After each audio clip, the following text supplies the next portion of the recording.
guys, it's your girl Jade Ashley, and I want to welcome you back to an all new video of When the Beat Drops. And like always, you know I'm here to give you my 5 hottest beats in music of this week, so of course you know you gotta stay tuned for more. Okay guys, so let's dive into this week's beats. And now I'm gonna be honest with y'all, at first I really wasn't gonna do a video this week just because I felt like there wasn't a lot of interesting things that happened music wise, but then the weekend hit and stuff just started getting lit, and I was just like, forget it, you know what, we just gonna do a video late. So my first beat of this week, I have to definitely make it Miss Beyonce, the queen. She is back. She is about to go on tour. She ain't announced it yet, but I know it's coming. She about to go on tour. She about to take our money. She about to just take over the whole 2023. So Beyonce, she returned to the stage in Dubai this weekend. She performed at Atlantis, the Royal Resort, for their opening weekend. She did an hour-long performance, and when I tell you she killed it, and you would have thought I would have knew because you would have thought I was there.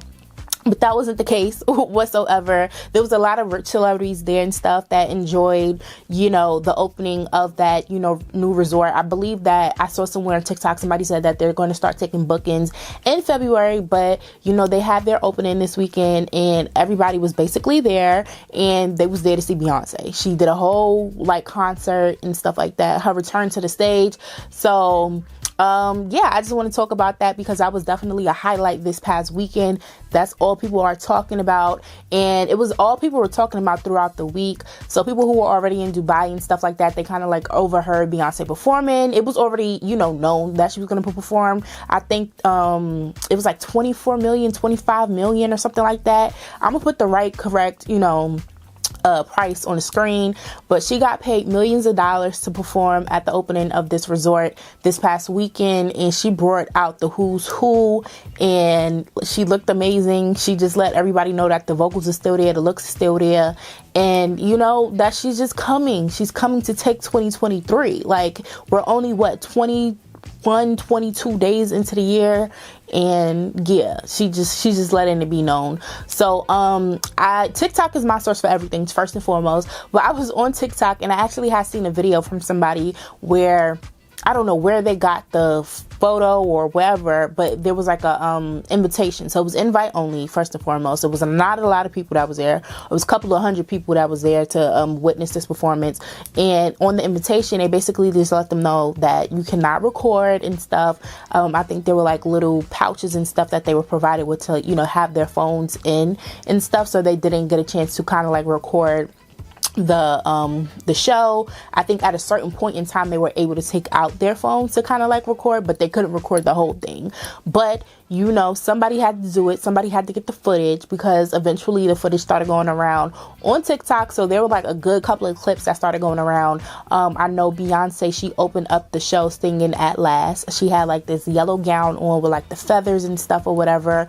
That was kind of the opening. I saw another clip where, she had Blue Ivy singing Brown Skin Girl with her on stage, which was only right because, Blue Ivy, she is featured on the record. She does have awards for the record. So I'm sure that was a nice mother-daughter moment, to share on stage and stuff. She has this new kind of lead into when she's starting to sing Countdown, and then her finale, she was on this riser type thing. So as she's singing and killing it with the vocals, she's rising on up or whatever. Being the queen that she is water and smoke and all types of elements going on and stuff around her, and she looks absolutely amazing. And my only thing was she's coming. If she's coming this summer, I don't know the exact dates, but I would imagine this summer, knowing Beyonce and knowing when she usually tours and stuff. So yeah, she's definitely coming without a doubt. Now I've seen Beyonce twice in concert. I went to the Mrs. Carter World Tour, and then I went to On the Run 1, me and Kamara. So will I be going to see Beyonce? If I could, definitely I would. So cross his fingers, but I just know she's absolutely coming, and I cannot wait. The vocals are still there, of course. We know the vocals were always going to be there. And yeah, I will say though, obviously last summer she dropped Renaissance, and a lot of people they were oh my gosh, Beyonce, she gave us this bomb album and no visuals. Literally the only thing that she gave visual wise when it came to Renaissance was a teaser for the I'm That Girl music video, but the teaser was literally 3 minutes and some change. So honestly, that teaser was a music video if you ask me. But other than that, like, there's absolutely no visuals and stuff like that. Y'all know Cuff It became like a really big record. They had a whole challenge and stuff or whatever, you know, made it to the top of the charts and ain't nothing. But based on the alleged set list, because obviously we didn't see all of the songs that were performed in terms of like the clips and stuff that was going around on social media, but it looked like she performed no records from like Renaissance. Like everything was just, you know, stuff that's already been in her catalog, stuff that she's already been seen performing and stuff throughout the years. So there were absolutely no records from Renaissance that was performed during that concert. So just know that when she announced this tour, she going in, because we ain't see her perform not one record from Renaissance yet. So Beyonce is going in. This is a warning. That was a warning. This little $1 million performance she did in Dubai this weekend, that was a warning. Okay, she heard y'all and she see y'all complaining and crying and everything. That was a warning. So I hope y'all ready. That's all I have to say about that. Shout out to Beyonce. But other than that, we're gonna move on to my second beat this week, and another, you know, really viral, talked about performance that actually happened in my city this weekend was Drake. So Drake, he performed 2 nights at the Apollo. He performed Saturday and then he performed Sunday, which is the day that I'm actually recording. He should be performing right now, actually, while I'm recording this video. It's in conjunction with SiriusXM. So I actually remember when this was first announced, and he was originally supposed to perform in November, but then that got postponed because obviously, if y'all know by now, but unfortunately Takeoff, he was killed literally the first day of November. So out of respect for that situation, and you know, Drake mourning that loss as well, he kind of postponed the shows, and I believe it was supposed to happen in December, and then it got pushed from December all the way, you know, to now in January. But I did see a couple of clips online from that performance, and it looked really, really dope.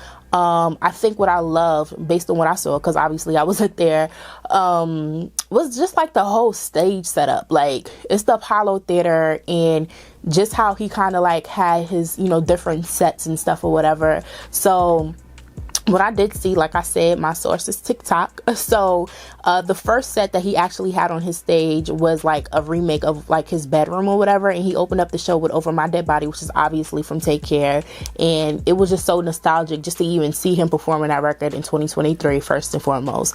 And then, you know, there was another stage set up where it was like the boardroom of his record label that I was reading. I did see kind of like a boardroom, but I didn't realize it was like a boardroom of his record label, but I read somewhere it's like the boardroom of his record label. And then the other setup that I actually did see was when he had like the corner store. For those who, you know, don't know, a corner store is a bodega, but you know, New Yorkers, we call the bodega a corner store. But he had like a corner store set up or whatever, you know, because he was in Harlem, so he had like the big L mural and stuff like that. He brought out the Diplomats, and also another special surprise outside of the Diplomats was 21 Savage, which only made sense because, you know, they had the Her Loss album that came out towards the end of last year. So it looked like it was a really good concert. I've actually never seen Drake in concert, but I just know that if I were to see Drake in concert, I would be singing word for word. I will say some of the clips that I was seeing online, though, like at least the audience on Saturday, like from Saturday night, they wasn't live enough for me. Like, I would have been, you know, screaming. Like, I expected them to be a little bit louder. But nonetheless, you know, Drake, he got the whole city shut down. Like, I wasn't even up there, but I know 125th Street was looking crazy. I would say, y'all know I'm Brooklyn all day, every day. I love my borough up and down. But if it was any other location, I would have to say that I like inside of New York City, it would probably be Harlem. Harlem is a part of Manhattan, but I love Harlem just because of the history. You know, the Harlem Renaissance is definitely one of my favorite time periods in history. And, you know, like, it just possesses just so much, you know, black excellence and stuff or whatever. So, yeah, shout out to Drake. The shows look lit. I wish I was there. So, yeah. But other than that, we're going to move over from Harlem and go all the way up to the Bronx. And I'm talking about Miss Ice Spice. So, Miss Ice Spice, she dropped her debut EP, like, this week. And first and foremost, shout outs to her. Y'all know I love to see New York win. And, you know, she had like a viral moment, a viral song, and she kind of like banked on it. And she's just proven to a lot of people that she's not a one-hit wonder. Obviously, you know, she became like a viral sensation, I will say, with her record Munch. And, you know, she's been dropping records ever since. And the fact that, you know, she went from that record to dropping like a whole project was just really dope.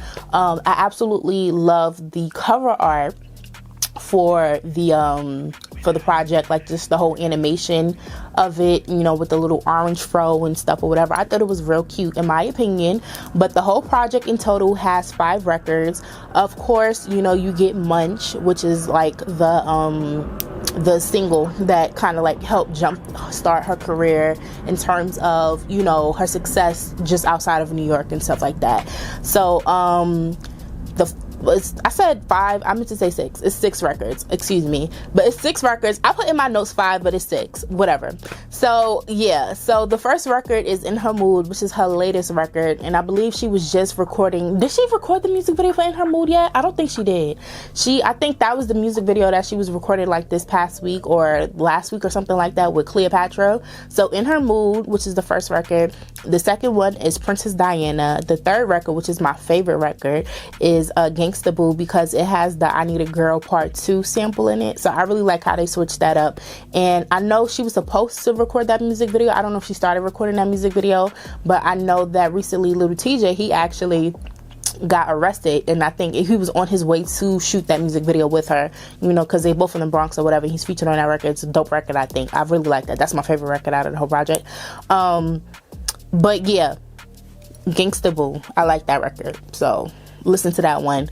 Other than that, she has her 4th record on the project called Acting a Smoochie. I think that's the only record I really don't like. Like, I don't know, it was just something about that record, it was just not clicking with me. Like, I was just like, all right, move on to the next one. I didn't really like that record like that.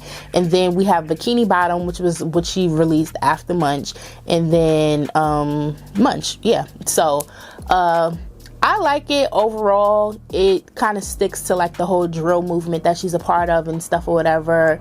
And yeah, and fun fact, actually, I learned that Ice Spice and I, we went to the same college. Definitely not around the same time, because she's only like 23 and I'm about to turn 29, so that just let y'all know we definitely wasn't there at the same time.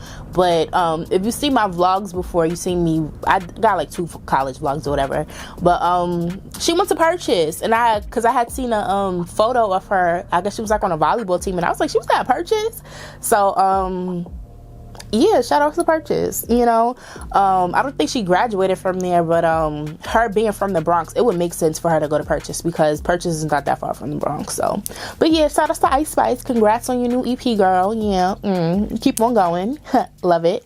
But other than that, we are going to move on to my 4th beat of this week, and we have to talk about my favorite rapper. And if y'all don't know, that's J. Cole. J. Cole can't do wrong in my eyes, because it's just like he just does everything so effortlessly. He's a real lyricist, and J. Cole, he just it. Like, I just love that man. So, but J. Cole, he dropped a new record this week, and just how he went about doing this whole record, it just proves his greatness as like a rapper. So I'm gonna give y'all like the summary, and then I'm gonna read the message that kind of goes with the record. So long story short, he has this new record out called Procrastination, Broke, and basically he went to YouTube, typed in J. Cole type of beat, first one he found, he rapped over, and then he sent it to the producer who produced the beat, and he was like, you should upload this to your YouTube channel, this and that. And then I'm going to read the exact message that he sent to the producer after he, you know, rapped over the beat, just because that message serves as the cover art for the single. So he said, this song should live on your channel and serve as a thank you to you and every producer out there cooking up and sharing their work with the world. It's a million artists out there right now, just like me, hungry and searching every day for something to spark a word, a melody, a hook, a verse, a punchline, a way to vent, or a way to cut through. On a day when I couldn't find much motivation, I was looking for anything to inspire me. Out of curiosity, I typed in J. Cole type beat into YouTube. Yours was the first I saw. I pressed play, focused, and wrote this. This is some shit that would normally stay in the vault, but I don't want to hold on to the music like that no more. This is for you and whoever else needs to hear it. God bless, bro, and keep doing what you do. Like, tell me that man is not, like, when I tell you he is so dope, not only is he dope lyrically, but just as a person, like, I love J. Cole. So the producer of the beat that he rapped over is a producer, and I don't know if I'm saying his name right, but BVT Man is literally BVT Man. So I don't know, maybe it's supposed to be Batman, and that was just like a way of like spelling it. I don't know, but he's from Brooklyn, so y'all know. If there's anything y'all know about me, Brooklyn all day, every day, you know. So, yeah, shout outs to Batman or BVT Man, however you say his name. Shout outs to J. Cole, my favorite rapper. It's dope, and y'all know he just delivered lyrically, like always, and it's just simple as that. So, yeah. But other than that, we're going to move on to my last beat of this week, and I have to talk about Mr. Tyrese, because I'm excited for Tyrese to drop new music. Like, there's been so much going on with Tyrese. Obviously, we know Tyrese, he's a singer, he's an actor, but you know, over the past couple of years, he's really pretty much been in his acting bag. When he's not on his acting bag, he's, you know, on Instagram cuffed up with his girlfriend. He unfortunately went through a divorce, or I don't know if his divorce is finalized or he's still like going through a divorce or whatever. And you know, yeah, it's been a lot going on with Tyrese. But this week he just kind of like reminded everybody of like his, you know, soulful R&B roots, and a lot of people are here for it, and I'm glad he, you know, he's getting the, you know, not recognition but the support to, you know, just release the music that a lot of people have been missing. So he was on live with Tank, and they were in the studio, and I won't even say Tyrese previewed it. It was Tank that previewed the record. And everybody was just like, yes, you know, that's what we need. You know, we missed the voice. We need that real R&B. We need that soul. And I don't know the name of the record, but he did, you know, let us basically, you know, hear the record. He said that the record features Lenny Kravitz. I'm assuming like, you know, the guitar that was previewed on live and stuff or whatever that's the feature, which is Lenny Kravitz. And yeah, like, I just want to see him succeed. Like, I want him back on the R&B scene. Not for nothing, just to see him and Tank in the studios together. Like, a lot of people was like, they want TGT back. And I'm okay with that, too. Like, there's a lot of dysfunction when it comes to TGT. But, I mean, at this point, that's what we just know them for. We know them to be talented, so we know they could write, they could sing, they could perform, all of that good stuff. And every once in a while, they're going to fight and argue. There's going to be disagreements. And that's okay. Like, that's what we know TGT for. Just give us a talent, and all that extra stuff is just, you know, extra entertainment. So definitely comment below and let me know if y'all would love to see TGT get back together, even if they just do like a little EP, give us like a couple of songs, maybe just even a single. But I just think, you know, just to kind of like see them back together and see them with all of their, you know, shenanigans would just be fun, just for the hell of it. Like, why not? Like, just make a comeback. That's my opinion. But yeah, other than that, those are my 5 hot beats of this week. Okay guys, so I want to thank you for tuning into this week's video, and of course you know I cannot end this video without reminding you guys to like, comment, subscribe, and share. It would greatly be appreciated. Now y'all know I cannot end this video without giving y'all my song of the week, and my song of the week is gonna have to go to my girl Coco Jones. So I want her song I See You to be my song of the week. Now the record is not necessarily new, it's been out, but you know, she just released the deluxe version of her project What I Didn't Tell You, and I just love the come up of Coco Jones. So she was definitely a part of Disney that wasn't my era, but I do know that she was on Disney. But I definitely tapped into her when she was on the Terrell show that first time, and you know, she just kind of explained her journey and stuff like that, and you know how she just kept on going. What I absolutely love and admire is that how Terrell used his platform to create a show for him and Coco to be on, and you know, just help put her out there more, show her personality and show her talent. You know, that led to her being on Bel-Air, that led on, you know, to her actually signing a new record deal, and just people just realizing not only just her beauty, not only just her talent acting and funny wise, but also musically. And you know, she's really just been killing the game, just both acting and music wise. And I loved her project. I loved the deluxe version. I See You was definitely one of the popular records from the project, and I'm just voting and, you know, encouraging and loving on the development and, you know, just the elevation of Coco Jones. So once again, my song of the week is I See You, Coco Jones. Once again, I thank y'all for tuning in, and I will check y'all next time. So bye. Hey guys, thanks so much for tuning in. Don't forget to share and subscribe, and I'll see you all next time.